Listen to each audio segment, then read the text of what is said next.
Malapit na maging. Ano yan? Malapit na maging. Ayan. Boom. Secret po na. Ayan. Tanungin niyo lang kung kailan na malapit siya maging. Ayan. Ang ating pong pastor, Pastor Ryan Agustin. Pastor! Malapit na maging milyonaryo ba? Receive.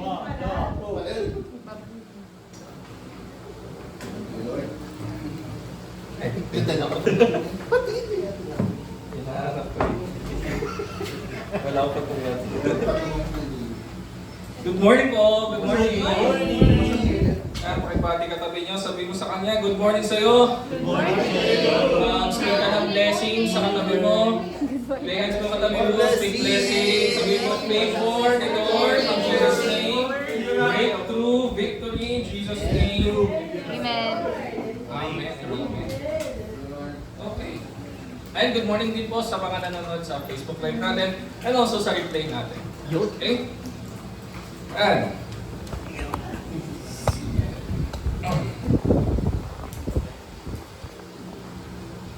okay.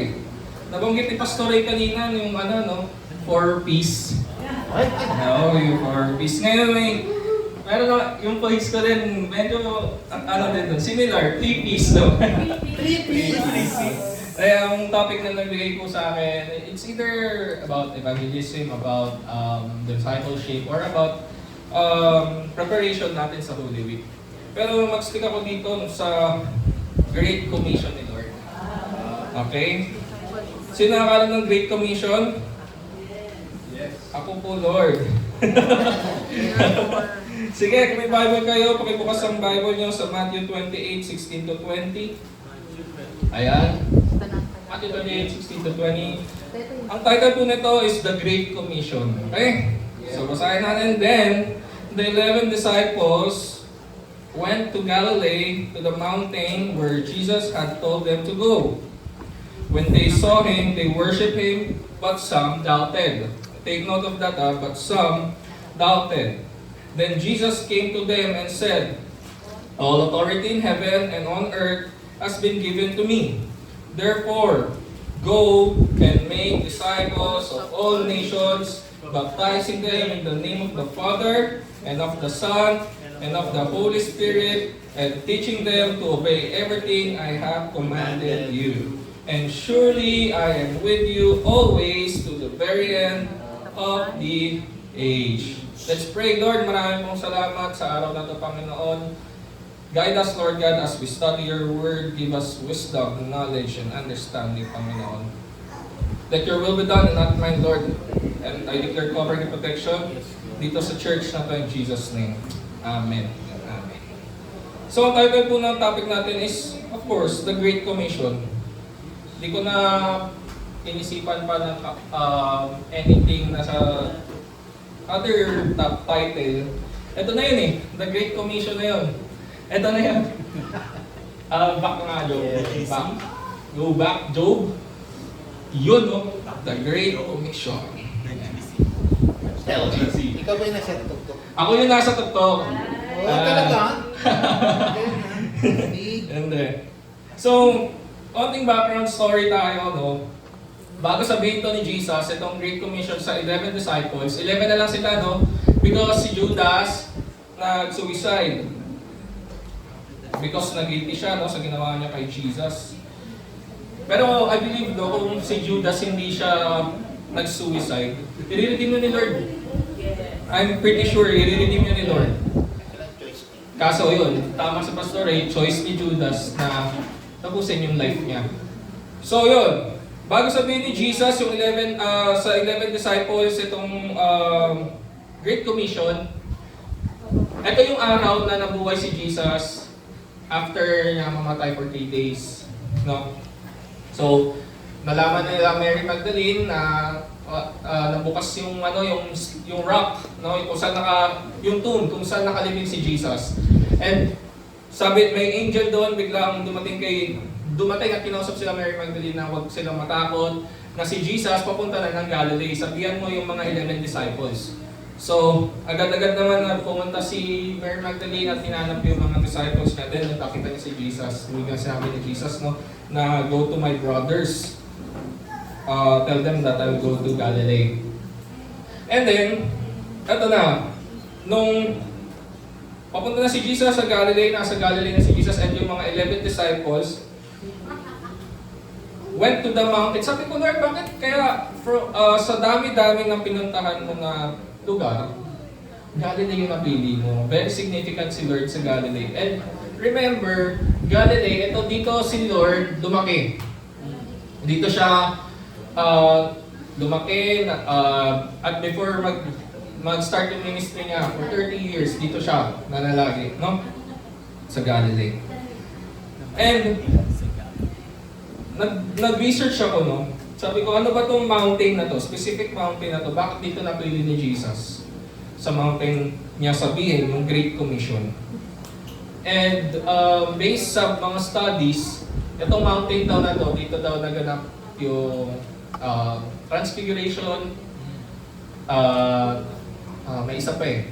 Kalimutan ko na. Pero yun, may dalawang scenario na nangyari doon sa mountain na yun. Based sa studies, ha? Hindi, sa studies lang po yun. So, wala pa namang confirmation yun, pero it's great to have those studies na very significant yung mountain na yun. Okay? And then, when they saw Him, they worship Him. So, nakita daw ng mga disciples si Jesus.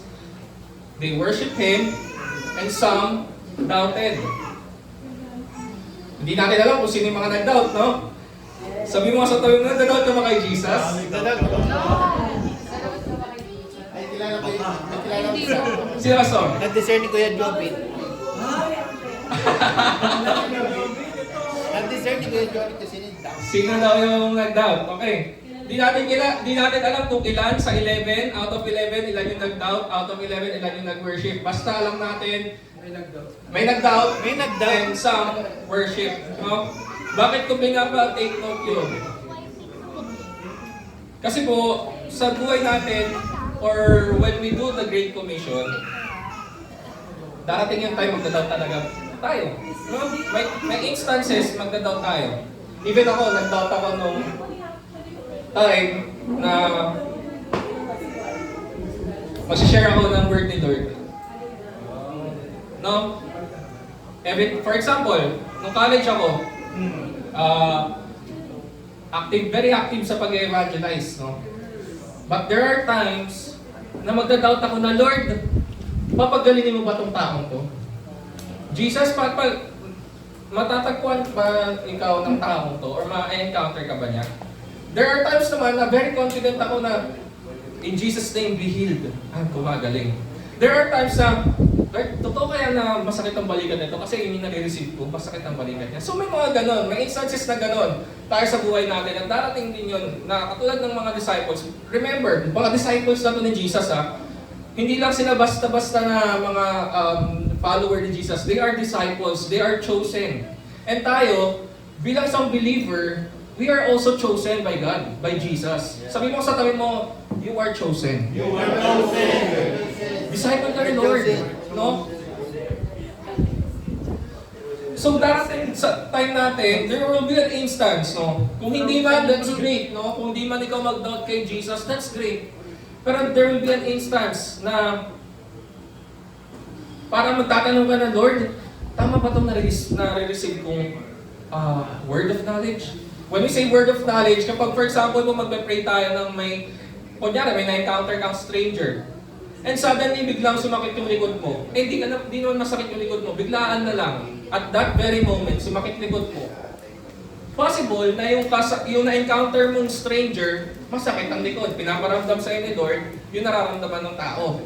Para mapag-pray mo, at ma-encounter ng taong yun, na buhay si Jesus. No? So kapag minsan may gano'n na, sumasakit likod ko. Pag tinanong mo yung stranger na, masakit ko ba likod nyo? And sinabi niya, oo. Paano mo nalaman? So doon na may entry point ka na, no? May opportunity ka na to share Jesus, to share the gospel. Para yung Great Commission, magawa na natin. Pero may times na parang, tama ba Lord, na nagda-doubt ka eh. Nire-rationalize mo eh. No? Parang sinasabi mo na tama ba itong i-release ko? Masakit po ba yung likod mo? Pag sinabing hindi, minsan na panghinaan tayo ng loob. No? Minsan na parang sasabi natin, mali tayo. Pero hindi dapat natin sisihin yung sarili natin when it comes to word of knowledge. No? Kung di man tumama yung word of knowledge na binigay, na na-receive mo, that's fine. No? May opportunity pa rin, may open door pa din to share the gospel. To share the word of God. No? To share Jesus dun sa taong yun. So, eto na nga, sinabi na yun ni Jesus na nakita ni Jesus, some worship Him and some doubted. So, ano ba ang ibig sabihin ng commission? Next slide, Job. Ang ibig sabihin ng commission ay a formal written warrant granting the power to perform various acts or duties, or in short, command or order. So kapag may command, kailangan we must perform it, yung duty natin, ipo-perform natin. No? Kapag, for example, sa bahay natin, pag ang magulang natin inutusan tayo, that's a command. Inutusan tayo na, pumili ka nga ng toyo. Kailangan natin i-perform. Kailangan natin i-act. Silver swan po ba, Nay? Or dato puti? No? Kapag ka sinabi na, mag-igib ka nga ng tubig, kailangan natin gawin.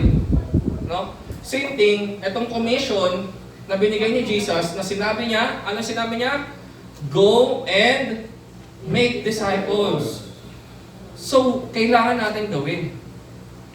Kailangan natin gawin. Paano po ba paano po ba natin gagawin? So, ito yung mga 3 points, no? Pag-aaralan natin. Reminders of Jesus when doing the Great Commission. So, I have 3 points na pwede nating tandaan dito sa scripture na binasa natin. Number 1, remember that Jesus has all authority. In short, power. Sabihin mo nga sa tabi mo, power! So sinabi ni Jesus sa verse 18, all authority in heaven and on earth has been given to me. Hindi, ito po, na-realize ko kagabi, sabi ko, Lord, bakit hindi mo kaagad dinirekta? Alam naman natin, no, pag nababasa natin yung Bible, kapag si Jesus nagsasalita sa mga followers niya, very direct si Jesus, no, straight to the point. Pero dito, sinabi ni Jesus, before niya sabihin yung Great Commission, meron siyang sinabi muna, that all authorities in heaven and on earth has been given to me. Bago niya sabihin yung commission, ano ba talaga yung commission is to go and make disciples. Pero before that, sinabi niya muna na, mga disciples, the authority, all authority in heaven and earth has been given to me. It is for us to be reminded, no, na kapag nag-share tayo ng gospel ni Lord, it's not our might, it's not our strength, it's not our skill, na ang galing natin alam mo yun, ang galing natin magsalita, ang galing natin makihalubili sa tao, it's not our skill. Para pag nag-share tayo ng gospel, it's not, hindi yung credit na pupunta sa atin. Hindi yung glory na pupunta sa atin. No? Kaya sinabi ni Jesus that all authority in heaven and earth has been given to me. It is for us to be reminded na hindi, once nag-share ka ng gospel ni Lord, once na nag-share ka ng word ni Jesus, hindi yun credit sa'yo. No? Hindi siya credit sa'yo. And sometimes, ito yung napapangunahan sa atin kapag mag-share tayo fear. Pag mag-share tayo ng gospel, ng word ni Lord, napapangunahan tayo ng fear. I tell you, naranasan ko yan, and alam na alam ko yan. Bakit fear? Kasi natatakot tayo ma-reject. Natatakot tayo ma-reject ng tao na kaysa hindi niya tanggapin si Jesus. Paano gagawin ko pag di tinanggap si Jesus? Paano gagawin ko? May doubt ka agad tayo. Paano gagawin ko pag di nila tinanggap si Jesus? Paano gagawin ko pag di nila pinakinggan yung sasabihin ko? Hindi ba parang nakakahiya na mag-share ako sa jeep tapos hindi sila makikinig sa akin? I remember nung college ako, very on fire, no? Alam nila pa yan. Nila Vince. Very on fire kami kahit nakasabit sa jeep. Share namin yung conductor. Sa bus, kahit sino makasabay namin doon, share namin at pag-pray namin. Ang goal lang namin is to share Jesus. Ang goal namin is ma-share si Jesus sa tao at nakilala niya si Jesus. At marami kami na-encounter na hindi sila naniniwala kay Lord. Paano pag dumating yung time na gano'n, no? Pag nag-share tayo, hindi kami naniniwala sa Diyos. Biglang gano'n, ano gagawin mo? Diba? Doon pumapasok yung fear. Doon pumapasok yung, na-reject ako. Pero sinabi ni Lord, na all authority in heaven has been given to me. On earth, and heaven, and on earth. And nasan tayo? Diba? So kapag tayo nag-share kay Lord, ito lang tandaan natin, that Jesus has the authority. May authority na si Jesus, and si Jesus binigay niya tayong authority to share, to do the commission, to do the command. May order si Lord eh. At may authority yung order na yun. May power. Sabihin mo nga ulit, power. Power. Hindi lang siya basta salita na sasabihin mo na sa stranger or sa family mo or sa ka-office mate mo na pray John 3:16, for God so loved the world that He gave His one and only Son. Whoever believes in Him shall not perish but have everlasting life. Maniwala kay Jesus. Hindi lang yun basta salita eh. May power yun. No? And even sa mga pag-share natin sa mga kapatid natin, sa family natin, yung simpleng, magtiwala ka lang kay Lord. Magtiwala ka lang kay Jesus. May power yun. Binigyan ni Lord ng authority yun. Bakit? May authority siya eh. May authority na yun. May power na yun. Hindi mo kailangan matakot. Sabi mo sa tabi mo, huwag kang matakot. Sabi sa Daniel 7 verse 13, so sa Daniel pa lang, nagkaroon na ng vision si Daniel about Jesus having the authority. No? Sabi sa verse 13, ng Daniel chapter 7, in my vision at night I looked, and there before me was one like a son of man. That is Jesus, coming with the clouds of heaven. He approached the Ancient of Days and was led into His presence. Verse 14, He was given authority, glory, and sovereign power. Again, power. All nations and peoples of every language worship Him. His dominion is an everlasting dominion that will not pass away, and His kingdom is one that will never be destroyed. So yung kingdom daw ni Lord will never be destroyed. No? The dominion of Jesus is everlasting dominion. Hindi siya katulad ng ibang kingdoms before na kapag sinakop mo, destroyed na yon. No? Kapag sinakop ng Roman Empire ang isang country or even ang kingdom sa Roman Empire na yon, no? That country, that kingdom is destroyed. Pero the kingdom of God is everlasting. It's the one that will never be destroyed. Kaya kapag ina-advance mo yung kingdom ni Lord, it will never be destroyed. Remember, kapag nag-share tayo ng word ni Lord, kapag nag-share tayo ng gospel ni Lord, it's the movement of God. Ina-advance natin yung kingdom ni Lord. No, hindi kingdom ha. Sabi mo sa tabi mo, kingdom ni Lord. Kingdom ni Lord. No, hindi sarili natin. Kaya sinabi ni Lord pinangunahan niya na yung mga discipleship niya, ay mga disciples niya na the authority has been given to me. All authority has been given to me in heaven and earth. So go and make disciples. No? Sinabihan niya na yung mga disciple niya. And lo and behold, ginawa ng mga disciple niya yun. Nag-share sila ng gospel. No? Sa Acts nangyari, marami nakatanggap at nabaptize ng Holy Spirit. No? So, same thing when we do or when we share the Word of God, even sa kakilala natin, ka-office mate natin, friend natin na matagal na, even hindi pa yan naniniwala kay Lord. Everything is possible kay Lord. Even na minsan iniisip natin, parang imposible mawin natin tong kaibigan natin na to. No. Everything is possible kay Lord. Si Lord ang kikilos. Instrument ka ni Lord. Kailangan mo lang gawin yung yung kailangan mong gawin. Kailangan mo i-act yung may term. Kalimutan ko yung term.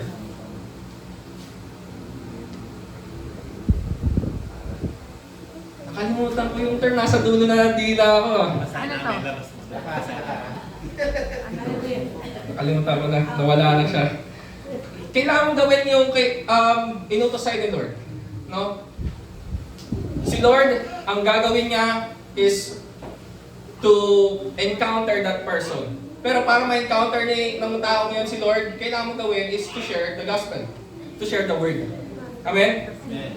So doon pa lang, kung makikita natin ilang books ang nagdaan bago napakilala si Jesus sa New Testament, kay Daniel pa lang, na-receive na ni Daniel yung vision na si Lord, there will be a Son of Man coming from the heavens, nakasakay sa cloud, no? And that's Jesus. And that Jesus has given the authority, the dominion, the sovereign power. No? So that's number one. Remember lang natin that Jesus has the authority. No? It's not our might, it's not our strength. Gagamitin lang tayo ni Lord. Kailangan lang natin gawin yung part natin. Okay? So that's number one. Number two, reminder of Jesus when doing the Great Commission. Number two is remember that Jesus appointed you to go and make disciples. Very straightforward. Ang sabi sa verse 19, therefore, go and make disciples of all nations, baptizing them in the name of the Father, of the Son, and of the Holy Spirit, and teaching them to obey everything I have commanded you. So, dito papasok yung preach. No? Kapag sinabi kasing preach, akala natin, pastor lang ang mag-preach. No!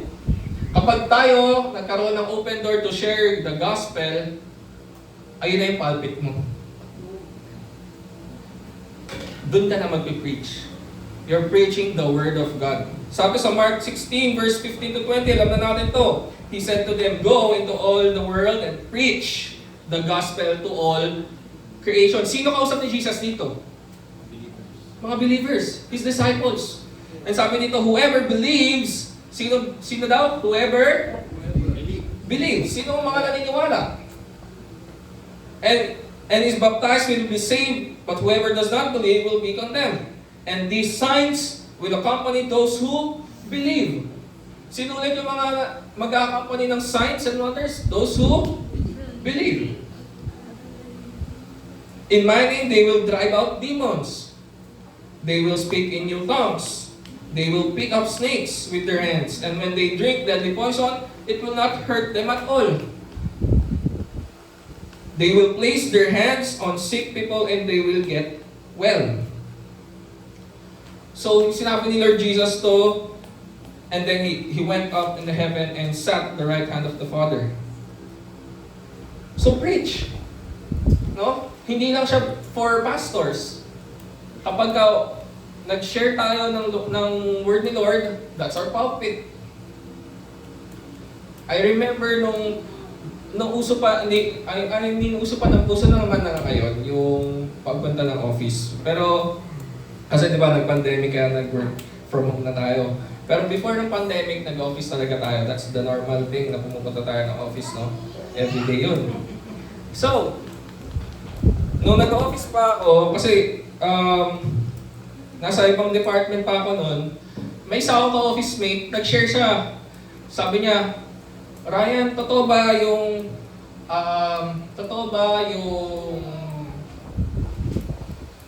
mga demons? Yan. Sabi ko, totoo. Tapos sabi niya kasi, alam mo nung bata pa ako, meron akong kalaro. Sabi niya, nakalimutan ko na yung name eh, pero simula nung nakalaro ko siya, kasama ko na siya hanggang ngayon. Sabi ko, ano siya? Tao ba siya? Tao ba siya? Kalaro mo? Hindi daw, hindi. So siya lang nakakita nun. So sabi ko, okay. And sabi niya, hindi naman siya nananakit. Hindi niya ako ginagambala. Pero kapag ka naglalaro daw siya sa iba niyang kalaro before, nagagalit. Pag kunyari, nalilate din ng uwi, nagagalit. Hanggang sa, nagkaasawa na siya, no? Anak. So, minsan daw nakikita niya pa din. At may time daw na natutulog siya, bigla daw parang nananaginip siya at nakikita niya yung katawan niya na nakahiga. So, ano siya, no? Astral. Nag-astral projection siya. So, yun yung kwento niya. Sabi niya, nakikita niya daw yung katawan niya na nakahiga. Tapos nakikita niya din, nandun yung sinasabi niya kalaro, no? Sabi ko, ate, demon yun. Na inassign, naka-assign sa'yo, sabi ko. Sabi niya, paano siya mawawala? Sabi ko, sabi ko muna, bakit ko nasabing demon? Kasi anong fruit sa'yo? Natatakot ka, di ba? Kapag wala ka namang ginagawang masama, pero pag umuwi ka, nagagalit sa'yo, so natatakot ka. Sabi niya, oo. Wala akong ginagawa, pero nagagalit. So, sabi ko, ang fruit na galing kay Lord, hindi fear. Kung hindi love eh. No? So, kung may fear, hindi kay Lord yan. Kasi natatakot ka eh. So, sabi ko, para maalis natin yan, at never nang bumalik sa'yo, pag-pray kita, sabi ko sa kanya. So, may open door.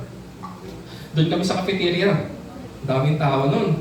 Nagde-deliverance ako. So, sabi ko, sa madaling salita, sinare ko si Jesus, pinatanggap ko muna siya kay Jesus, minake sure ko muna na, ate, maniwala ka kay Jesus, papalayain ka niya. Kasi kung hindi ko i-share si Jesus, at sinabi ko lang, sige, pag-pray kita, baka hindi mapalaya yung tao. Kasi hindi ko in-include si Jesus sa prayer namin. No? Even though may authority, yes, I have may authority tayo na binigay ni Jesus. Pero kung hindi natin in-include si Jesus, baliwala yung authority na yun. So I make sure na tanggapin mo muna si Jesus bilang Lord and Savior. Kasi siya makakapagpalaya sa'yo, hindi ako. Kaya ko lang ikaw ipag-pray, pero di kita kaya palayain. Si Jesus ang gagawa ng paraan para mapalaya ka. So, to make the long story short, tinanggap niya si Jesus. Tinanggap niya si Jesus, umiiyak siya doon sa cafeteria. Pipitinginan na kami ng mga tao. Natatakot ako, baka maano ko nun eh, ma-HR ako eh. Kasi, baka, alam mo yun, medyo strict pa naman sa ibang company din pagka about sharing yung gano'n. No? Ewan ko sa inyo sa iba, sa amin strict eh. So yun no, sabi ko, so pinag-pray ko siya, tinanggap niya si Jesus, and review ko yung spirit na yun. Yung nag-cause sa kanya ng fear, at nag-cause sa kanya para mag-astral projection. So yun, kasi parang na-realize niya, parang patay na siya eh. Parang sabi niya, akala niya patay na siya. Akala niya di na siya babalik, yung kaluluwa niya, di na babalik daw sa katawan niya. So yun, so I prayed for her. And that time, yung cafeteria na yun, ayun yung naging pulpit. Doon ako nagkaroon ng open door to preach and share the word of God. No? Yung word ni Jesus. Yung commission ni Jesus, which is go and make disciples. Sabi niya rin sa Mark na those who believe will, and these signs will accompany those who believe. No? Etong signs and wonders na to, etong authority na binigay ni Lord Jesus to cast out demons. So, pagtandaan natin that you, sabi mo sa tabi mo, you are appointed. By Jesus to go and make disciples. Hindi lang po siya limited sa pastor, hindi lang po limited sa evangelist, hindi lang siya limited sa apostles, sa teachers, and even sa prophet. Ang pag-evangelize at ang pag-disciple, hindi siya limited.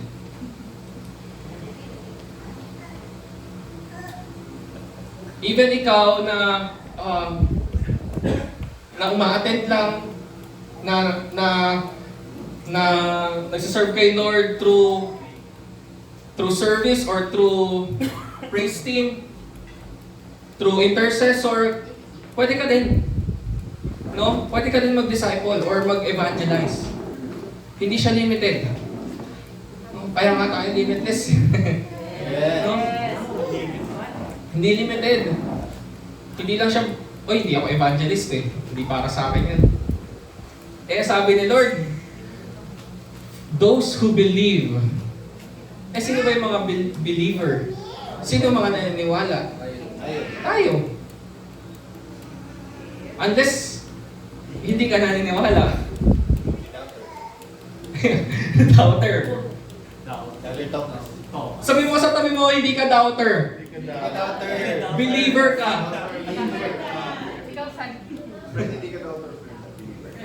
No? So yung Great Commission is for us. Hindi siya limited sa pastor, hindi siya limited sa teacher, sa evangelist. Okay? Okay, so moving on. Sabi sa verse 20, and teaching them to obey everything I have commanded you. So, dito na papasok kapag, for example, na yung napag-share natin ng word ni Lord, at na-invite natin sa church, and praise God, dumalo. Dito na papasok yung sinabi ni Jesus, teaching them to obey everything I have commanded you. Kasi, pag once na pumasok sila sa church, hindi pa nila maintindihan na agad eh. Yes. Ituturing natin silang baby. No, ang baby, hindi pa nakakaintindi. Hindi na naiintindihan ang mga salita na sinasabi natin. Hindi pa naiintindihan yung Great Commission. So same thing sa mga nashashare natin at na dadala natin sa church. Sila yung sinasabi natin, ang termino nila is, tawag dito, spiritual babies. No? So, even ako, dumaan din ako nun sa pagiging baby sa Kristiyano, no? Attend ako sa church, natatandaan ko pa, nung bago-bago po ako sa pagiging Christian. So, di ko pa alam eh.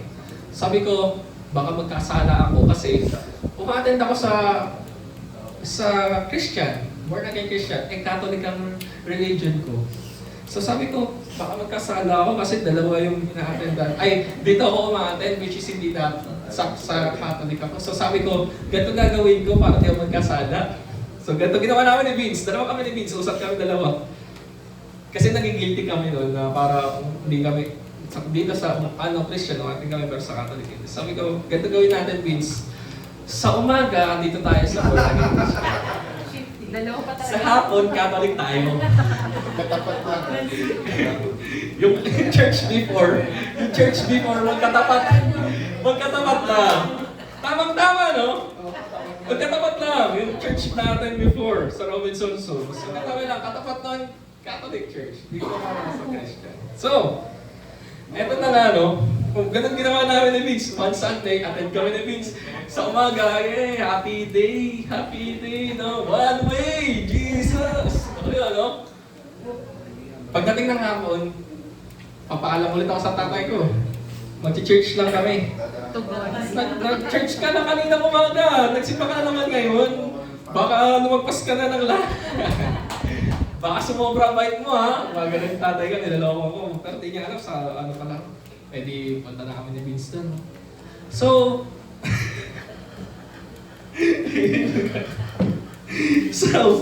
pagdating sa katapat ng church, nakatayo kami, no, very solemn and very solemn. Ayan, solemn. Sabi namin ni Vince, parang iba talaga, no? Parang iba. Dalawang Sunday namin ginawa yun, ha? Dalawang Sunday, next Sunday, ganun ulit. Paalam ulit sa tatay ko, umaga, magsisimba ako. Gabi magsisimba. Hapon magsisimba ulit ako. Tapos, nag-usap kami ni Vince. Iba, no? Kakaiba Vince. Sabi niya, oo, parang iba, mararamdaman mo iba. So, sabi ko, next Sunday, doon lang tayo sa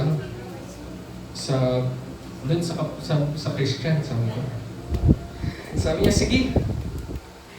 So, dumating kami sa point na, alam mo yun, nangangapa kami kasi bago-bago pa lang kami. Gusto namin mag-serve kay Jesus, na-experience namin yung love ni Jesus, na-experience namin yung power ni Jesus.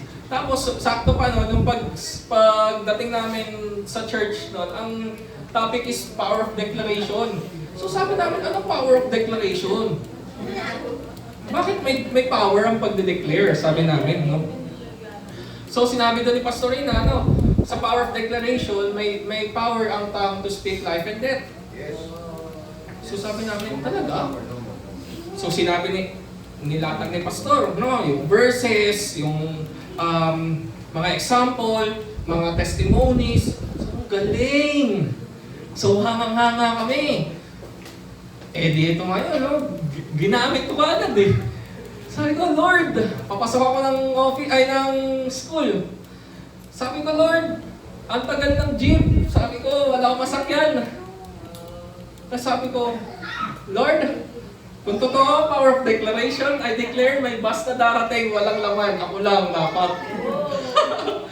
Very specific. After a minute, boom, may bus. Sabi ko, woo! Sabi ko, may bus. So, tingnan nga natin kung may laman o wala. Sabi ko, kasi madalas, pag dumadating na yung bus, puno eh. Eh, tatayo ako nun. Sabi ko, gusto ko sa harap ako kasi malamig yung aircon dun sa harap. Ngayon, pagdaan ng bus, pagbukas ng pinto, walang laman! Sabi ko, ang galing! Ganun pala yung power of declaration! Sabi ko. So, ang galing na, I'm in awe. No, parang bata. Na kapag ka ang bata, nakatuklas yan ng something na awesome or amazing, wow, daddy, yung airplane! Di ba? Ganun ang bata. Mommy, yung helicopter!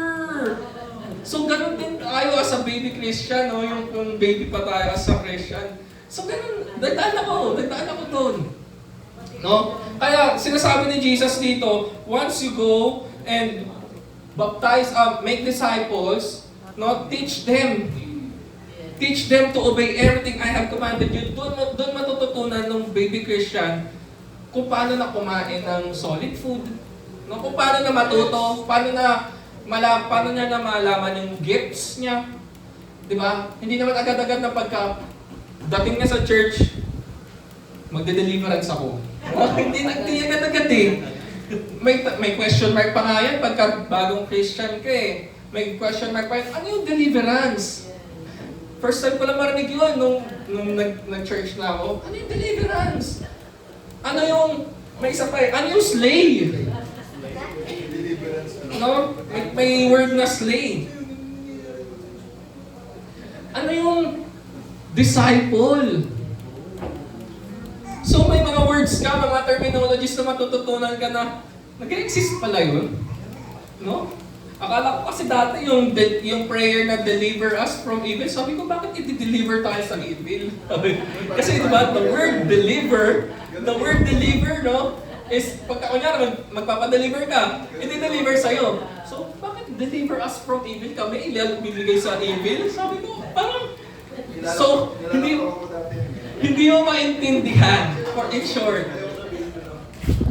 hindi ko pa maintindihan. Pero once na na-encounter mo si Jesus, napunta ka ng church, na ituro sa'yo, yung mga terminologies, deliverance pala ibig sabihin nun, palayain ka. So, naintindihan ko na deliver us from evil, kasi papalayain tayo sa evil, sa mga sin na meron tayo, no?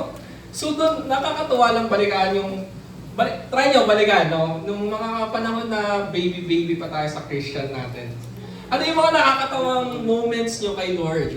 Na pag naalala mo, matatawa ka na lang eh. No? So ganun, may mga time na may scenarios at may mga experiences sa kanila.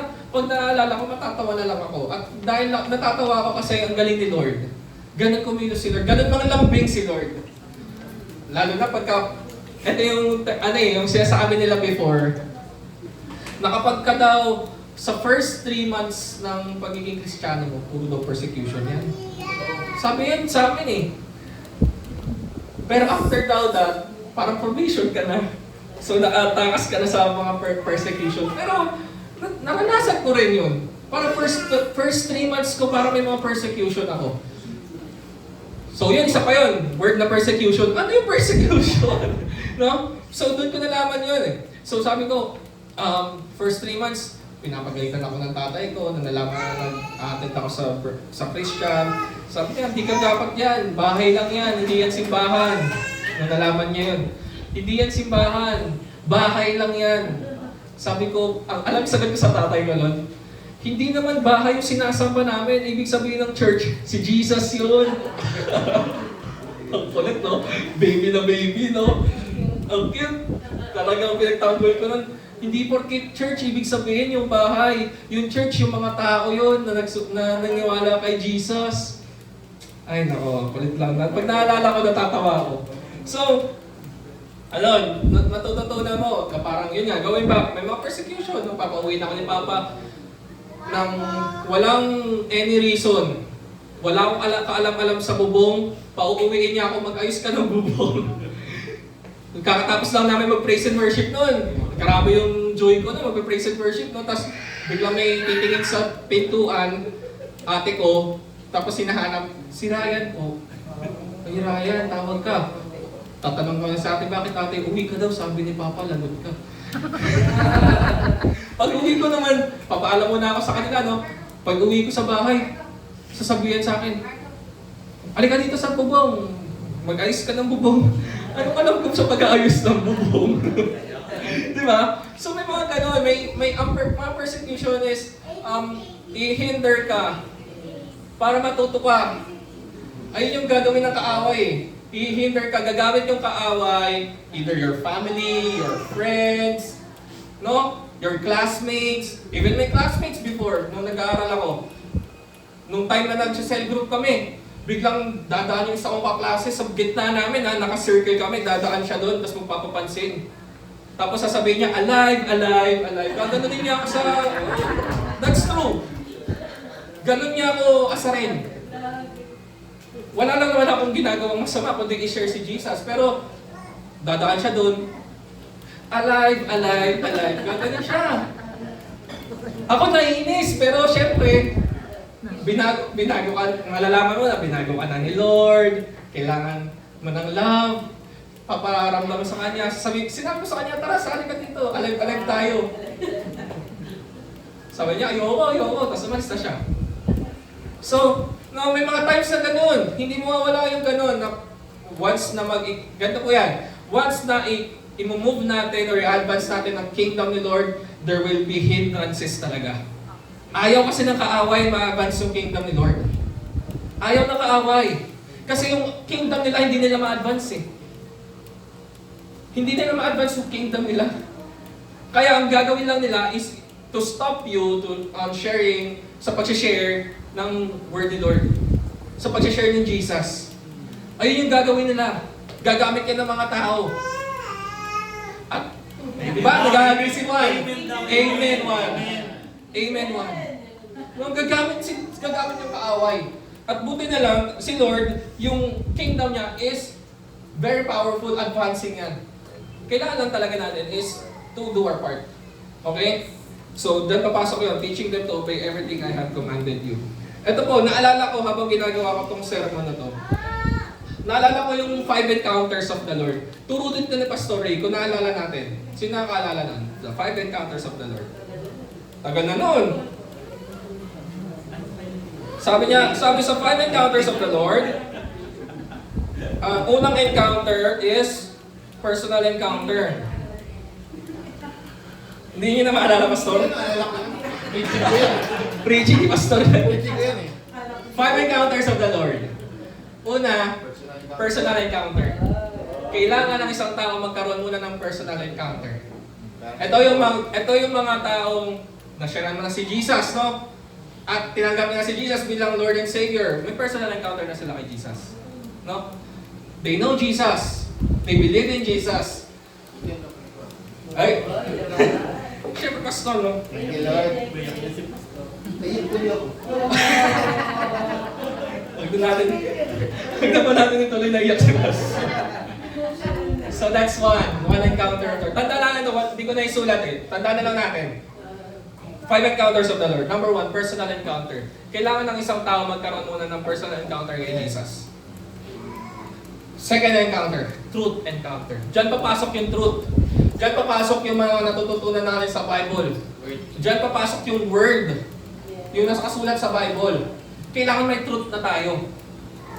No, kapag hindi sapat yung personal na alam na lang, it's good na meron tayong personal relationship kay Jesus, pero hindi sapat na meron lang tayong, alam yun, naniniwala kay Jesus.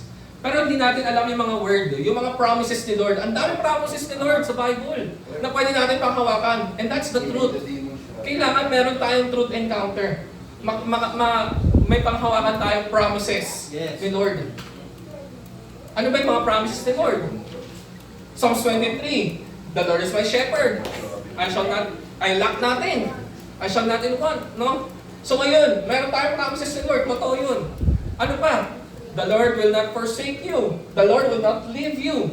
Promise ni Lord yun. At ang dami pang promises ni Lord na pwede natin panghawakan.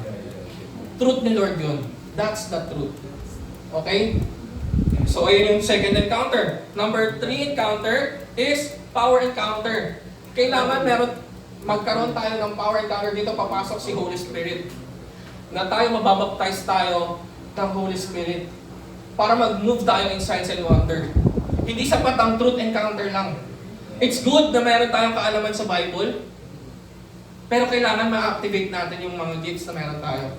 Kailangan ma-activate natin, ma-actionan natin yung sinasabi sa Bible. Ma-demonstrate natin. Hindi lang basta sabi sa Bible, go and make disciple. Anong next? Anong part natin? Kailangan natin actionan. Di ba, ang isang tao, para makapunta ng second floor, kailangan humakbang sa hagdan.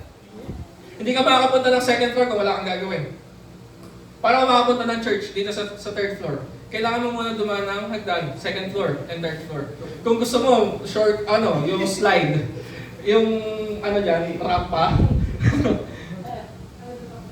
Di ba? Action! Kailangan mo actionan. Hindi ka makakakyat ng third floor, or let's say, second floor, kung hindi ka hakbang. Lilipad. No, ang hirap. Mahirap nun. So, kailangan may power encounter. Even the disciples, nung nalaman na nila yung truth encounter, at sinabi ni Jesus yung Great Commission, nangyari na yung Acts. No? Na-receive nila yung power ng Holy Spirit. At doon nagkaroon ng signs and wonders. Ano ba yung mga signs and wonders? Ano ba yung baptism of the fire of Holy Spirit? Ito po yung ginagawa, or if nagtataka kayo, yung mga tongues. Yan. If first time mo makarinig ng tongues, bakit nag-iiba siya ng salita? No? Bakit iba na yung sinasabi ni Pastor? Katulad kanina, si Ate Ella, no, si Pastor Ella, nag-tongues. At mayroon siyang interpretation. Wait lang, yun lang. No? Pag nakarinig tayo ng gano'n, huwag kayo matatakot. Bakit? Kasi nasa presensya ka ng Lord. Again, hindi spirit of fear ang nasa kingdom ni Lord. No? Kapag nasa loob ka ng presensya ni Lord, huwag ka matakot. Kapag may nagtatangs, nakatabi mo, I tell you, naranasan ko yan na matakot nung first time ko makarinig na may nagtatangs.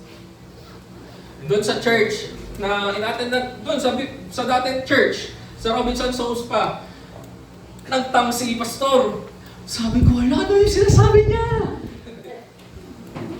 Ano yung sinasabi ni Pastor? Tapos doon ko naintindihan, tongues pala yun, tongues of fire, ang tawag pala doon. Ano yung tongues of fire? Ito yung mga prayer na hindi naintindihan ng, even the demons cannot understand tongues. Even us, hindi natin maintindihan. But only the Spirit can understand yung prayer of tongues na tinatranslate sa atin ng Holy Spirit to understand ano yung kailangan natin, ano yung pinapaintindi sa atin ni Lord. Tulad ng kanina, no, si Ate Ella, nag-tongues siya. And after the tongues, may interpretation. No, naintindihan natin kung ano yung pinag-pray ni Ate Ella. May interpretation siya. So yun, power encounter. Hindi lang na bumove ang power encounter, kundi sa healing and deliverance din. PhD. Prophecy, healing, deliverance. So that's the power encounter. The fourth encounter, glory encounter. Dito papasok yung glory encounter. Dito papasok yung breakthrough. Magkakaroon ka ng breakthrough. Makaka-encounter ka ng breakthrough. No? Hindi lang once we demonstrated yung power ni Lord, ano yung output? Anong outcome? The glory of God. Anong outcome? Yung breakthrough ni Lord. Hindi lang siya basta power. Di ba kapag ka nag-pray tayo sa may sakit, ito, try nyo. Pag mag-pray ka sa may sakit, once you prayed for that sickness at gumaling, ayun yung glory encounter. Naka-encounter siya ng breakthrough. Kasi gumaling. Even sa sarili mo, kapag sumasakit ang ulo mo, lay yung hands mo. Ilay mo lang yung hands mo sa sarili mo. Lord, I declare healing, I rebuke yung sickness na meron ako. Kunyari, headache. Lord, I rebuke yung headache. Bayad mo to in Jesus' name. I declare healing in Jesus' name. Test nyo. Mawawala yung sakit. I-test nyo. Check it out. Check nyo. Mararanasan nyo yung glory ni Lord. And the fifth encounter, na madalas siya sabi ni Pastor, madalas na nakakalimutan ng tao, is the love encounter. Hindi sapat na may personal encounter ka, na may truth encounter, power, and glory encounter. Kailangan may love encounter ka. Kailangan maranasan nila si Jesus. Kailangan may compassion ka. Yes. Minsan ito yan. Alam niyo naman niya, very trending naman to eh. No? Yung may isang artista nag-share ng truth ni Lord. Yung sinasabi niya is truth. Totoo. Pero kulang. Walang love. Kaya naman misinterpret. Kapag sasabihin natin ng truth encounter sa isang unbeliever or sa hindi naniniwala kay Jesus, anong reaction niya? Grabe ka naman. Grabe ka naman. Ang Diyos nga, hindi ako sinasabihan niyo yan. Pero ikaw, ba't mo ako sinasabihan? Ang grabe ka naman. Pero, the intention is good. Hindi natin alam kung ano yung intention ng tao. No? Baka ang intention niya is to share Jesus talaga and to spread the truth. Pero, kulang ng love. Remember, si Jesus, ang role model natin. No? Si Jesus, when He walked, nung time na nabubuhay siya dito sa earth, He displayed truth and love. Balance. Yung truth and love. Pag sinabi ni Jesus ito sa mga disciples o sa mga followers niya, this is the truth. No? Pag sinabi ni Jesus, at natatakot pa nga ang mga Fariseo at mga Sadducees eh. Kasi totoo yung sinasabi ni Jesus, tapos babalik na rin na lang nila sinasabi ni Jesus eh. Pero pag sinabi ni Jesus yun, He makes sure na may love pa din, may compassion pa din. Kapag po nag-share tayo ng word ni Lord at puro panay truth lang tayo, walang love, panay truth lang tayo, para lang tayong symbol. Para lang tayong maingay na gong. Sinabi sa 1 Corinthians. Gusto niyo ng demo? Ng ganun? Sige, demo natin ah. Ito. Demo ha. Demo. Ganito po ang sample ng 1 Corinthians na sinasabi. So sabi doon na I may speak in prophecies or many languages. Or sinabi doon, I can speak in, or sabihin natin, hindi siya limited sa prophecy na sinasabi ni Paul. No, I can share the gospel of Jesus, but without love, I am nothing. Para lang akong symbol. O ganito gawin natin. Kunyari, mag-share ako sa inyo ng word without love. Pero puro truth lang sasabihin ko. Sige, magmamic na lang ako para marinig din ng nasa online. Kasi hindi nila maririnig eh. So kunyari, mag-share ako sa inyo, John 3:16! Nakingay na kagad sa inyo, no? For God so loved the world. Naintindihan niyo ba yung message ko? Pag walang mic. Romans 6. For God, for the wages of sin is death. Diba, pagka nag-share tayo ng word ni Lord, gano'n ang sinasabi natin, ang ingay, para lang tayong symbol. Ingay lang tayo, walang love. So kung paray truth lang tayo, walang love, ganun tayo. No? Ganun ang kalalabasan natin, puro ingay lang. Pero kapag ka naman puro tayo love, kulang tayo sa truth, baka nagko-compromise na tayo. No? Okay lang yan, ang Diyos na mapagpatawad eh. Pero hindi okay kay Lord na nagsisin ka. Amen? Hindi okay kay Lord na nagsisin ka. Hindi okay kay Lord na ito ang tinatapak mong daan. Yes, God, si Lord ay nagpapatawad, pero hindi okay sa Kanya na gumawa ka ng kasalanan. Kaya ano sinasabi ni Lord?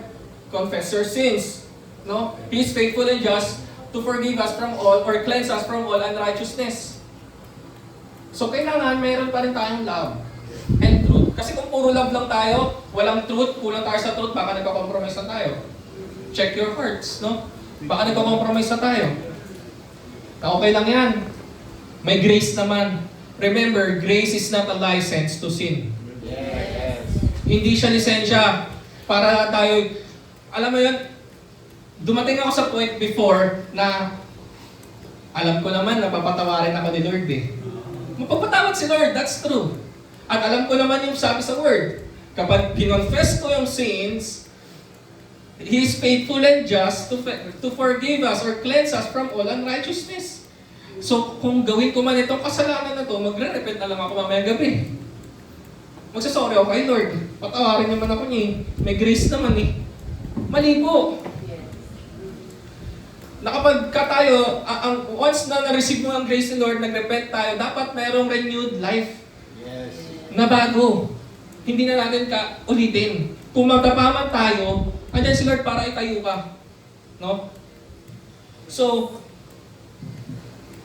next slide. Hindi na natin, ito. Nandiyan na tayo. Tama na yan, Job. Thank you. So, hindi lang po tayo panay truth, hindi din tayo panay love. Minsan, kailangan din natin i-correct ang isang tao or kaibigan natin. No? So, that's the 5 encounters of the Lord. Naisingin ko lang. So, tandaan natin, no? Personal encounter, hindi lang, ito ang personal encounter, dapat meron, ito yung time na nakilala niya si Jesus. Truth encounter, nalaman niya yung mga promises ni Lord, mga truth na nakasaad sa Bible. Power encounter, naranasan niya yung power ng Holy Spirit, nag-move in signs and wonders. Glory encounter, maranasan yung breakthrough ni Lord. And love encounter, dapat may compassion pa din. Balance. Hindi dapat truth lang, hindi dapat love lang. Dapat balance. Amen? So sa number 3, sorry, mapipiyok na ako. Number 3, sabi dito, a reminder ni Jesus, when we're doing the Great Commission, is remember that Jesus is always with you. Ito po, no, kapag ka mag-share tayo ng word ni Lord, tandaan mo lagi na si Jesus kasama mo. Hindi ka iiwan ni Jesus. Amen. Magkamali ka man ng word of knowledge, minsan na na-receive. Minsan kasi utak lang natin yung nakaka-receive eh. Hindi sinabi ng Holy Spirit eh.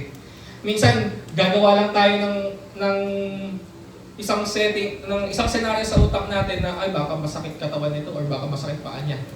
Pero baka hindi yun yung sinasabi ng Holy Spirit. So minsan gano'n, no? Kaya nagkakaroon ng minsan nagkakamali. So pero that's fine. Si Lord naman nandyan kasama mo. Sabi sa Acts 18:9-10, one night the Lord spoke to Paul in vision. Do not be afraid. Ito si Jesus nagsasalita dito ah. Do not be afraid. Keep on speaking. Do not be silent. For I am with you. And no one is going to attack and harm you. Sinabi ni Jesus kay Paul. Okay? No? Na sinabi ni Jesus na don't stop. Do not be afraid. I am with you. No one is going to harm you. So kapag tayo nag-share ng gospel ni Lord at share natin si Jesus, kasama natin si Jesus. At walang mag-harm sa atin. May time na, dito na magtatapos, may time sa Tikling, nung pauwi ako galing, nakalimutan ko kung galing akong Taytay no. Pero nasa Tikling na kami. Tapos, uso doon yung tawag dito, nanghihingi ng pera. Tapos, sabi namin, wala kami may bibigay sa'yo, ate. Pero meron kaming i-share. Sabi, ano yan? Sabi ko, kilala mo ba si Jesus? Ayoko niyan! Sabi niya. Sabi ko, mahal ka ni Jesus, ate. Tapos, inaano niya kami, inaasar niya kami. Ayaw niya makinig. Sabi niya, pag-pray ka namin natin. Sabi niya, ayoko niyan. Sabi niya, Jesus loves you. Tapos parang ayoko niyan. Tapos parang may paluhala siya. Tapos pag-pray ka namin, ayoko niyan. Tapos inaasar-asar niya kami. Then umalis na siya. So sabi namin, sayang, napag-pray sana namin siya, no? Pero, may mga time na gano'n, naasar-asarin ka, pero hindi, ang promise ni Lord is, no one will harm you. No? Nandyan lagi si Jesus kasama mo. Kapag nag-share ka, ito yung good thing dito eh, kapag ginawa natin yung Great Commission, kasama natin si Jesus. Yes. Kasama natin si Holy Spirit. So again, number 1, reminders of Jesus when doing the Great Commission. Remember that Jesus has all authority. It's not our might, it's not our strength, but Jesus. Okay? So dito papasok yung power. Number 2, remember that Jesus appointed you. Sabihin mo nga sa katabi mo ulit, you are appointed by Jesus. No? Hindi isang tao ang appointed, hindi walang appointed son. Wala nag-iisa. Tayong lahat na naniniwala kay Jesus, appointed. So dito papasok yung preach or the preaching. And then number 3, remember that Jesus is always with you. Tandaan natin yung promise ni Lord. Promise ni Lord to na He will never leave you nor forsake you. Promise ni Lord to sa Acts 18. Do not be afraid, I am with you. Keep on speaking, sabi niya kay Paul. Yes. So receive that promise. Keep on speaking. Kung meron man naghihinder sa'yo para tumahimik ka at hindi ka na magsalita, keep on speaking. For I am with you, sabi ni Lord. So promise ni Lord yan sa atin when we do our Great Commission. Kaya huwag tayo matakot sumunod at gawin yung Great Commission. Maraming pangako si Lord sa church natin. Maraming pangako si Lord na hindi pa nagaganap. Pero para magganap yun, kailangan natin aksyonan. Yes. We must do our part. And our part is this, the Great Commission. Hindi man natin dala sa church, yung napag-sharean natin or na-sharean natin. Hindi man natin sila madala, but the good thing is, na-encounter nila si Jesus. Doon mag-start yung journey ng tao na yun kay Jesus. And yun yung gusto ni Jesus, makita. Na mabago yung tao, ma-encounter niya at makilala si Jesus na tagapagligtas niya. Tayo po tayo lang.